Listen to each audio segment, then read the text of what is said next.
Hi, everyone. I'm Linda Schellenfeld with the International Grief Institute, and this is Moments of Hope. Tonight, we have an author who has been a prolific writer all her life. Lisa Romeo is her name, and she was born the youngest into a squabbling, large Italian-American family. And she said that she decided to write because no one listened to what she had to say, but they all knew how to read. So her writing career is quite impressive. Her work is listed in Best American Essays 2016. She's been nominated for a couple literary awards. Her writing is regularly featured at a variety of venues around the nation, including the New York Times and Oprah magazine. She taught at Rutgers and Montclair State Universities and is now the thesis director for the Bay Path University MFA program. And she wrote the book Starting with Goodbye about her father's loss. So welcome to the show, Lisa. Thank you. It's my pleasure to be here.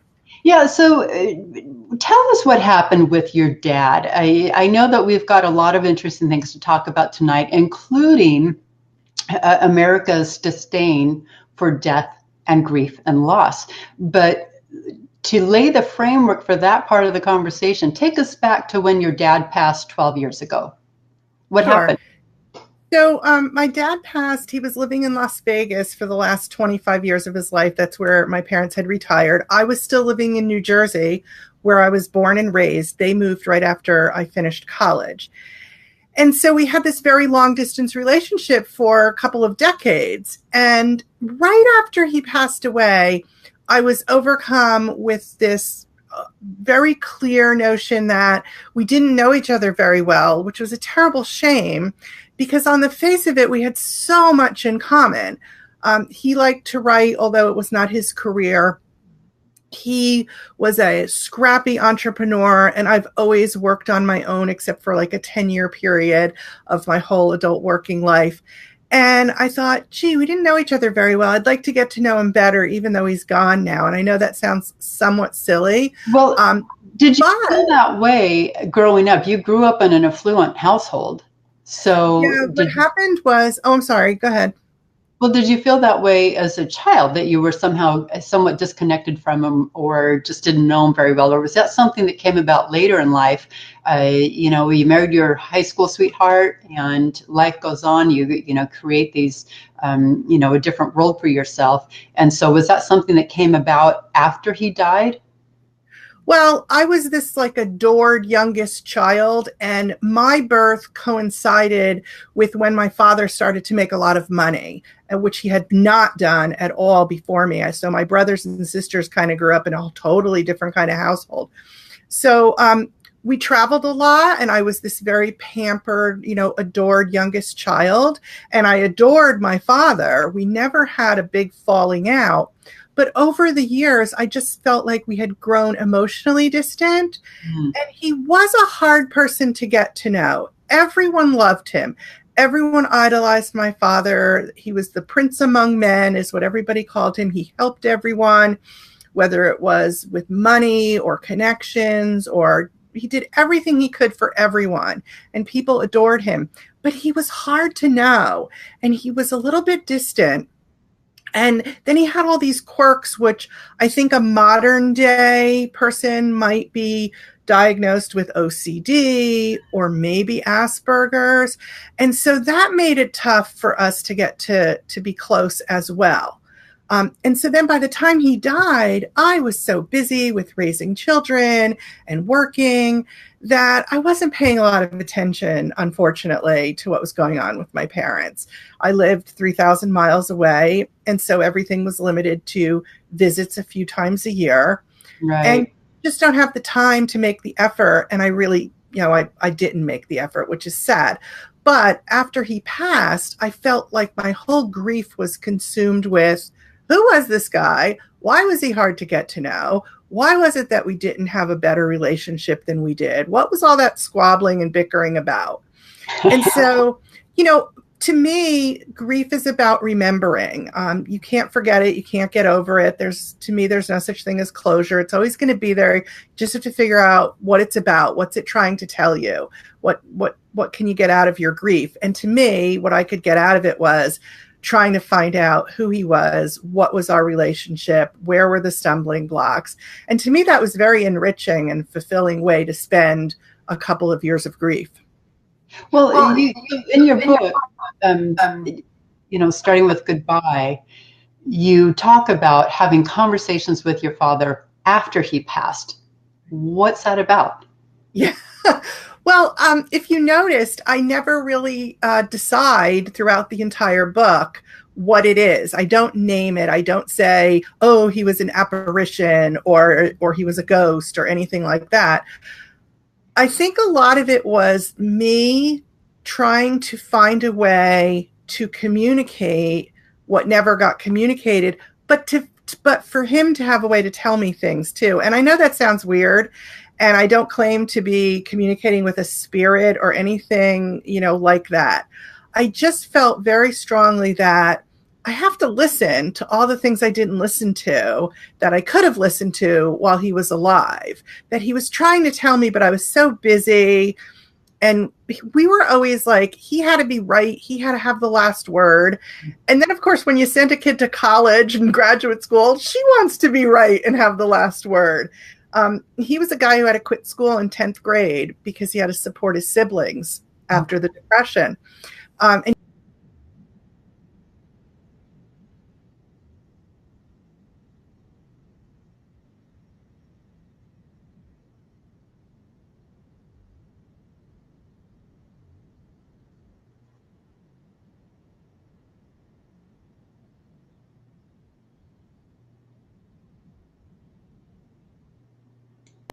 Oh, just trying to I think we have, lost you, Lisa. oh, here, I think I'm back.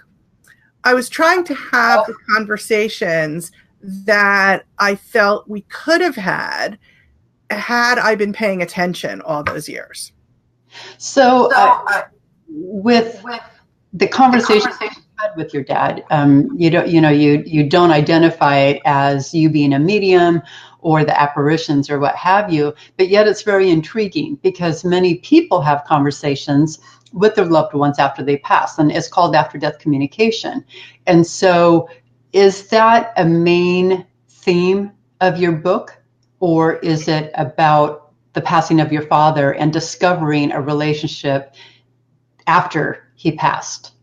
The book centers on discovering this relationship, figuring out and who we were to each other based on family dynamics and all different things. The conversations are a part of it, and naturally it's a part that a lot of people have grabbed onto and want me to try to explain. And I try not to explain it because I think it's a personal experience that's very difficult to put into words.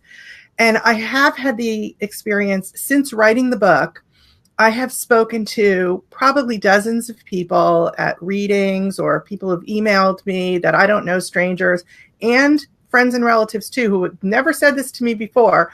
All of a sudden now people are telling me, "Oh, I talk to my mom sometimes." And, "Oh yeah, I speak to my son who died several years ago."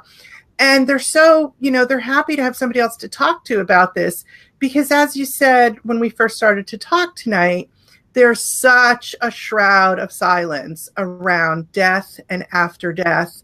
And in this country, I mean, maybe other places too, but my little bit of research seems to suggest to me that elsewhere in the world, people talk more freely. And I think it's such a shame that we don't talk about these things.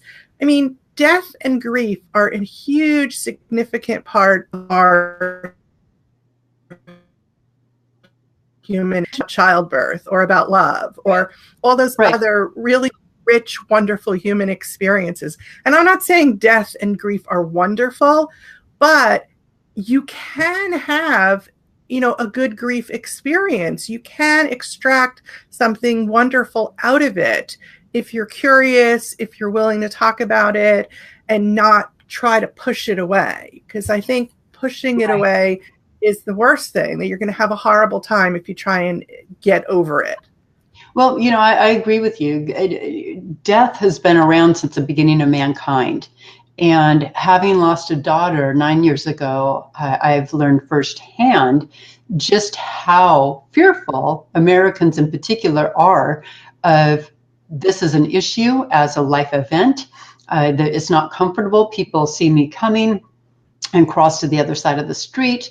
Not anymore, but certainly in the first few years of our loss, I experienced that. And it really intrigued me. And partly is what put me on the path that I do now is why are we so afraid of grief? And so, in your research for your book, you talk about the disdain that America has for death. Why do you think that is? I don't know. Of course, I don't know the answer to that, but I think it has something to do with the optimism that has been ingrained in so many parts of American life, that you can achieve anything, you can be anyone you want to be. And nobody wants to talk about the downside of that, which is, well, sometimes you don't, and sometimes it's not true. You can't always be anything or do anything. And I think we just push all those uncomfortable conversations out of the way and don't want to engage with anything that doesn't seem up and optimistic and happy and positive. I think it's a real shame. Well, do you think part of that is because, news headlines are inundated with scandalous things going on in America today? Sometimes the news is quite depressing, quite down. And I know some people don't listen to the news, read the news, or watch the news because of that.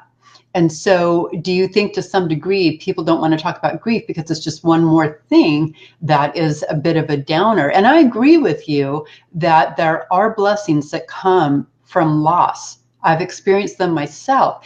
And to my mind, if we help America understand that grief, as hard as it is not something to be afraid of, we can help people get the most they can from their experience. Because I agree, it can be an enriching experience. Not that I would want anyone to go through the kind of loss that I've gone through. And I can't speak to any other loss because this is the only one that I know. And so, it is hard. It's lifelong. But at the same time, there's blessings that have come about that wouldn't have come about any other way. And I'm a better person than I was prior to losing our daughter. I'm much more compassionate. And there's many things about Linda 2.0 that I like a lot better than Linda 1.0. So, with America, do you think that that's going to change anytime soon? And did you feel this way when you first lost your father, or before, or while you were writing the book? Okay, wow. Okay, so that's a lot. Let me unpack some of it. So, before I lost my dad, which was my first major loss. I mean, of course, I had lost grandparents and other, people, but dad was the first major close loss. I did have an interest in what goes on when people die. Why do we, I was raised in an Italian-American family. You got dragged to the funeral home from the time you were 5 years old, and you were told, walk past the coffin, say you're sorry, then go downstairs and play with your cousins in the lounge. So and I used to question, well, why with all the flowers? What do the flowers mean? Why do we do this? And, but I never really got very far into it until, of course, it hits you, and then you do. So I don't know whether things are going to get better and more open. I really hope so. I see signs of that. I think people are more interested in reading about it and seeing films about, what happens with grief and whatnot. Although I have such an interest in it that I'm not sure if what I'm noticing is, real and true, or whether I'm just picking up on the things that interest me. Right. And I'm glad you brought that up, because just the other night, Saturday night is movie night in our home. And Saturday night we watched a film, and partway through the film, a loved one died. And it doesn't show the main character grieving. Suddenly he, returns to work, this, that, and the other. And I really cringe at that notion. So we paint this portrait in the media that, grief happens, loss happens, grief is there for the first 3 days, and then after the funeral, we're supposed to return to our normal lives. And that's Right. not how it is. The grieving doesn't begin until after the funeral ends. Oh, Not that's for sure. Sometimes weeks yeah. and weeks after. You know that expression, it hasn't hit her yet. Hmm. I think that's actually true. Is Yeah. that we postpone grief, I think, because we know we need to do it on our own. And in the aftermath of a death, you're very busy. You know, there's the funeral and the burial and the repast dinner and writing all those thank you notes and send the death certificate to the insurance company and all that. So you're kept very busy. But then at Right. some point, I think in the back of our heads and hearts, we know, okay, the time is going to come when I'm going to need to deal with this. And maybe it takes a few weeks, maybe it takes a few months, and then people begin to deal.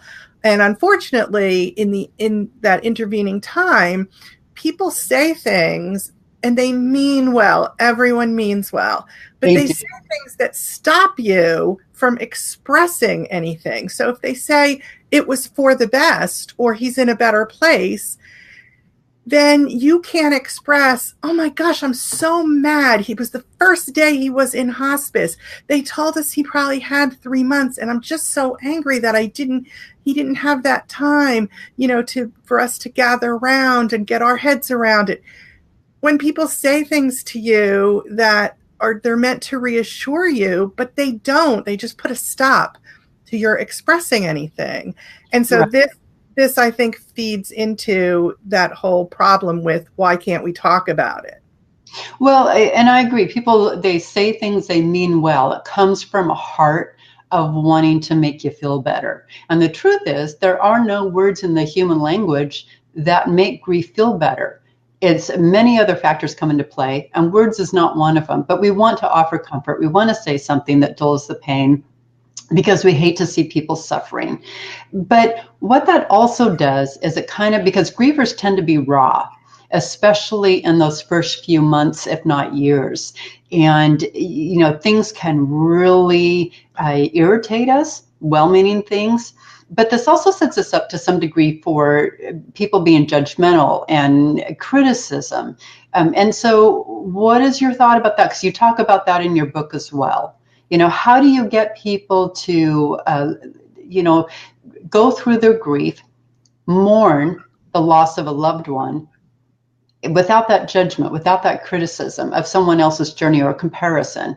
Yeah, that's difficult. One thing that I noticed when I was grieving was what helped me was when people could say to me, "Tell me a story about your dad," or Yeah. I never met your dad. Tell me what he was like. And that was wonderful. I got to talk about this person that I missed and, loved, and let somebody else know about that. And we didn't have to talk about all those platitudes about, oh, he was suffering and it's so much better for him now. So I think that if you're trying to comfort somebody, I think that's a wonderful thing to do, to say, tell me a story. Tell me about this person. What Or was he like? even questions such as, what was his favorite food? Because then you evoke a memory, and that gives us an opportunity to share something that was warm and fuzzy. And so, asking questions like that are really helpful. They really are. And so, the statements are not so much, but getting us to talk about our loved one, that is very cathartic. Yeah, So, leaving that door open and yeah, confirming for people. I know one thing I say to people now, which my husband heard me say it once and didn't think it was such a nice thing, but when a friend of mine's mother died, and I said to him, "Oh my gosh, it's terrible. This really sucks. This is horrible." Because it is horrible for that person at that moment. And you want to be compassionate. And the compassionate thing right then is to align yourself with that person's feelings, not to counter them and to say something that makes them feel like they should feel differently. right. And then the other thing is, I found myself doing things that might seem silly to people, but if it helps you remember and feels comforting, go ahead. At my father's funeral, as I write in the book, I set up a little table with a cup of coffee and a loaf of Italian bread and the Wall Street Journal, because he had to have those things at his fingertips several times a day. There's a whole theme through the book about how he had to have that Italian bread at dinner every night. And to me, that epitomized my dad. If we could do collages and things like that. And I was worried about it at first. I thought people would think it was a little strange. And one or two maybe did, but mostly people said, oh my gosh, that's exactly who he was. So, if it makes you feel better to get up in the middle of the night and make your mom's favorite muffins and at 3 a.m., go ahead. That's part of grief. That's you dealing with your memories. Right. Nothing is too strange. And I think about death rituals, and other cultures embrace death rituals as a way to process a loss and to heal. But again, it's another, area of American culture where, we think of rituals as something that's taboo. And, off the record, most people engage in some form of ritual after losing a loved one. I know I used to go to my daughter's bedroom and wrap myself in her blanket. That made me feel better. Yeah. And some people like to wear the clothing of their loved one, or wear their jewelry, or keep a locket of hair, in a necklace or something. And so those rituals are an important part of healing. And, people think rituals are kind of odd because they envision that I'm going to wrap myself in my daughter's blanket every day from here on out. And it's not true. The rituals are something, designed to allow us to process and mourn and, find, healing in this transition. And so rituals are a very important part of the grief process. Yet here again in America, it's such a challenge to accept that we do any form of mourning. Again, it's, if you think about, grief in the workplace, most companies allow 3 days and that's it. And so you're supposed to plan a funeral, attend, and do all your grieving, and then return to work on the 4th day, back to normal. And, that's just not realistic. Well, you'll be there in body anyway. Yeah. You'll be physically there, but right. Yeah, I mean, I write about a lot of those different things in starting with goodbye, all the different things. I used to wear my dad's sweaters for that whole winter after he died, which was a little odd because I'm overweight and he was very thin, but, they were sort of stretchy and I felt wonderful wearing them, and I probably looked ridiculous, but I don't care. I work at home. And they were comforting to you. And Exactly. That's what's most important. So it's been 12 years since you lost your dad. You've written this book that examines the relationship that you had with your dad when he passed. And a lot of healing has taken place. How has taken place in these 12 years? How has your grief changed over time? Well, I think at this point, what's happens very often is it sneaks up on me when I don't expect it. Maybe I'll smell something cooking somewhere, or my father was in the fabric business. So sometimes I'll encounter, if I'm out shopping, I'll encounter a fabric that makes me remember something about something he taught me about fabrics, or I hear him in his office on the phone, making a deal with somebody about the worsted or the jacquards, or, certain words and phrases that were particular to the fabric industry will come back to me. I was talking to someone the other day whose dad worked in the garment district in Manhattan, and we were slinging around the vocabulary. And I don't know, is that part of grief? Is that part of just remembering? It was sort of fun to talk to somebody who had that language too. Right. And I'm not like big on anniversaries. Like I don't worry about, this is the day 10 years ago, but funny things come up. Like, I still want that little palm cross that he used to make every Easter and send in an Easter card. And I don't really go to church much anymore, but you know what? That week between Palm Sunday and Easter, I want that little palm cross that my dad made for all those years. So, that's part of grief too, as you go on and on and on, those little things. Well, and you, since losing your dad 12 years ago, you've also lost your mom. Is the grief different between losing a mom and losing a dad? I don't know about whether it's different mom versus dad. What was very, very different for me was my mother and I felt knew each other very, very well. We spent a tremendous amount of time together. Because she could. She was not a working person. So when I was in my 20s and was traveling around the horse show circuit, she was game to always jump on an airplane or drive 2,000 miles with me across the country to compete. And so we spent a tremendous amount of time together. She used to come to New Jersey and visit me for 3-4 weeks at a time on her own. And so when she passed, I didn't feel as though there was so much left unsaid and that we didn't know each other. So it was a very different kind of grief for me when she passed. I think that was about the relationship, not so much about mother versus father.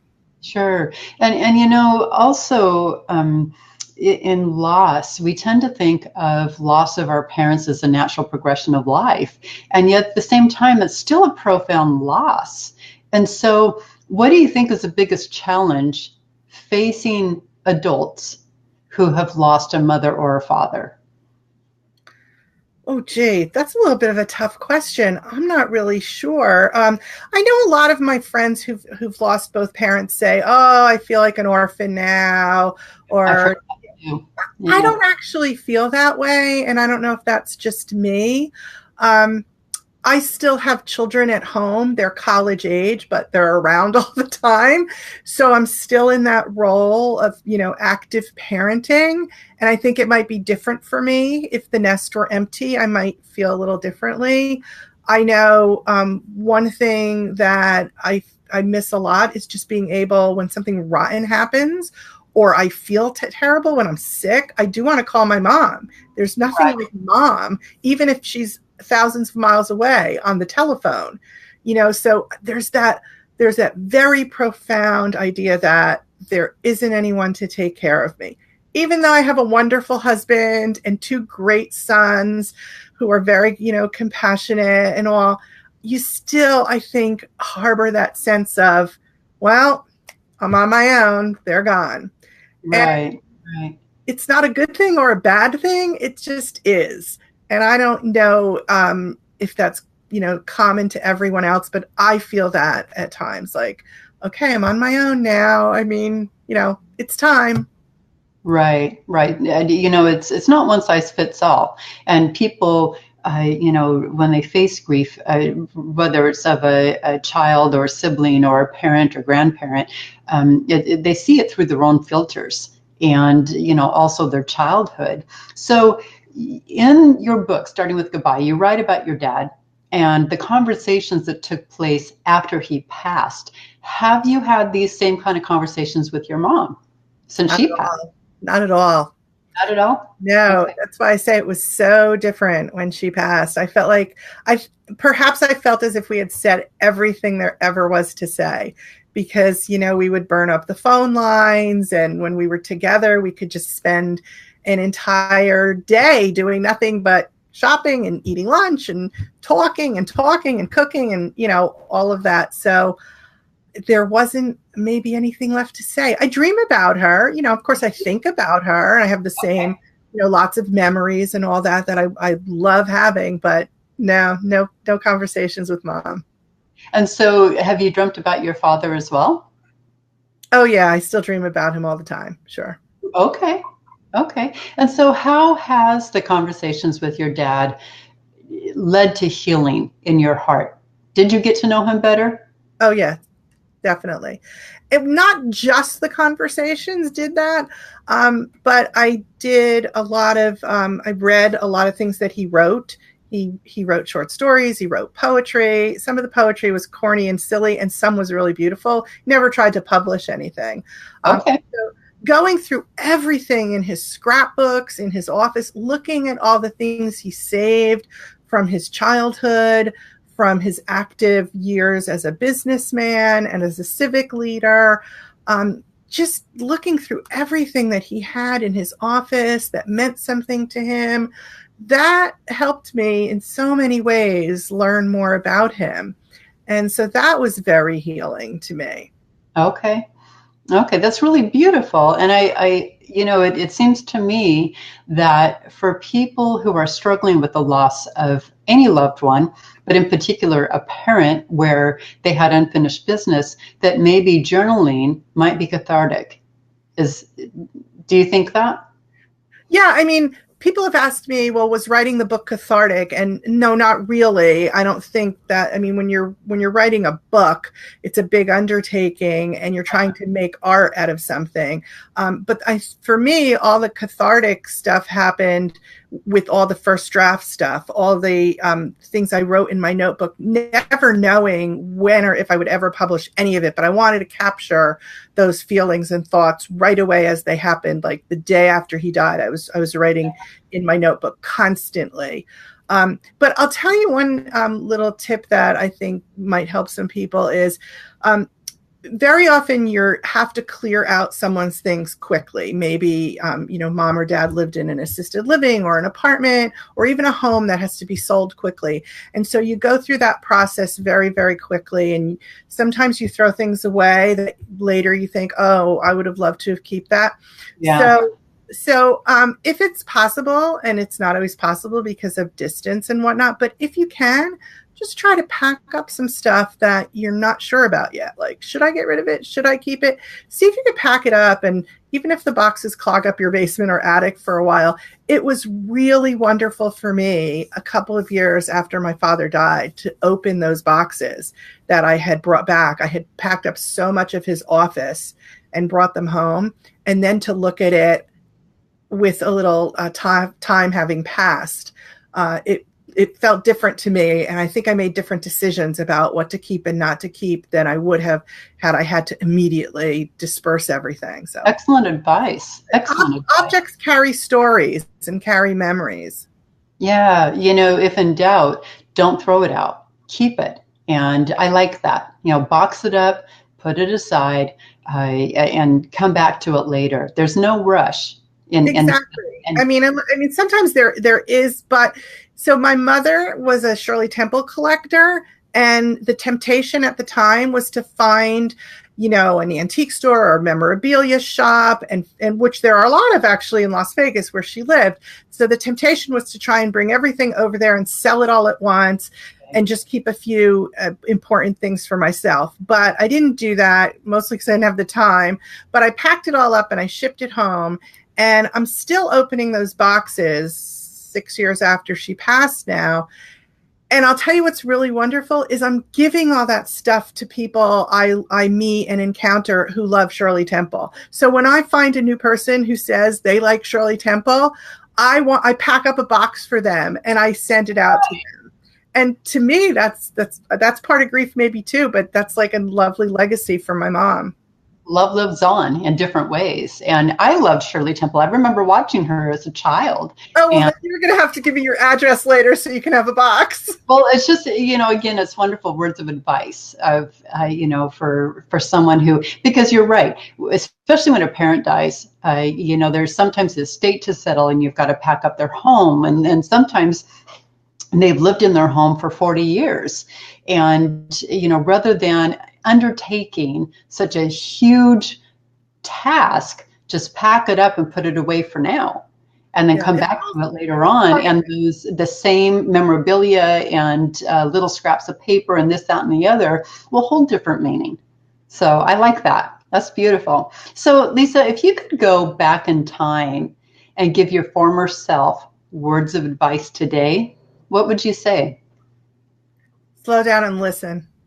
Listen when people are trying to tell you something. Have more patience with Dad. Let him talk, even though he was infuriating sometimes when he was trying to tell me something. Listen. Give it a chance. Give it a chance. That's what I would say. Just slow down and listen. Really listen without thinking of what you're going to say back in return. Actually listen, deeply listen. The truth is that the older generation tends to have wonderful stories. And I think sometimes as their children, we tend to dismiss those stories because we've heard them 1,000 times or what have you. But that is a gift that you can give the older generation, is to listen to those stories. I love stories. and especially from the elderly, because they have fantastic stories that are so different than today's stories. So it's such a rich time. So, Yeah.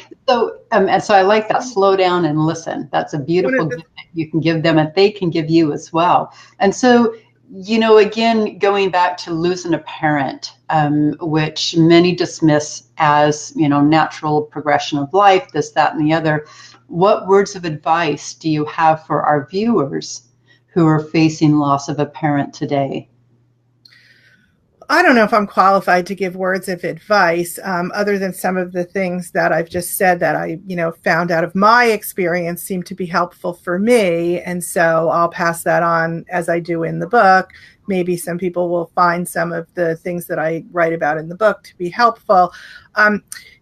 I had a great experience after my father died, getting to know his older brother a little bit better.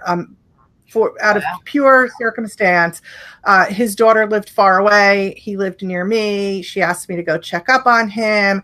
And so and he was in rehab for a while, very near where I live. So I would go over and visit him, and he told me stories. So if you can find someone, from your parents' generation, family, if some of their siblings are still around, ask them for the stories too, because, even though maybe you missed your chance with the parent, there may still be people around who could tell you stories about your gone parents that would be wonderful to hear. Oh, that's true. And I think also if you can write them down, future generations of your family tree would really find those as keepsakes. Yeah. People right now, documenting their ancestry, whether DNA or just the family tree, is a passion. And those little tidbits are beautiful additions to the family tree. And so if you don't write them down, they're going to be lost forever. And so if you can take the time to do that, it becomes a keepsake for someone, your grandchildren, your great grandchildren, what have you. So yeah, beautiful. So where can people find your book, and how can they contact you? Here's the book. You can find the book anywhere online at all the usual booksellers online. I like to recommend an organization called IndieBound, which will connect you with a local independent bookstore if you'd like to buy it that way. And of course, it's also on Amazon and everywhere else. And you can go into your local bookstore and ask them if they have it. And if not, I'm sure they'll be happy to order it. And you can find me at my website, which is lisaromeo.net. And I would love to hear from people. Wonderful. Well, thank you so much for joining us tonight. And I really appreciate the message that you offer through writing this book and having conversations with your dad after he passed and getting to know him in a way that was different from your childhood. And also for bringing up some very sensitive topics about grief today. It takes a lot of courage for people to open the dialogue on something that's very uncomfortable. And so by doing so in your book, it's going to benefit future generations. So thank you for doing that. And thanks for being my guest tonight. I really appreciate it. And you have a wonderful week. Thank you so much, Linda. It's been a pleasure. Yeah, take care, Lisa. And bye-bye. See you all next time. Bye-bye.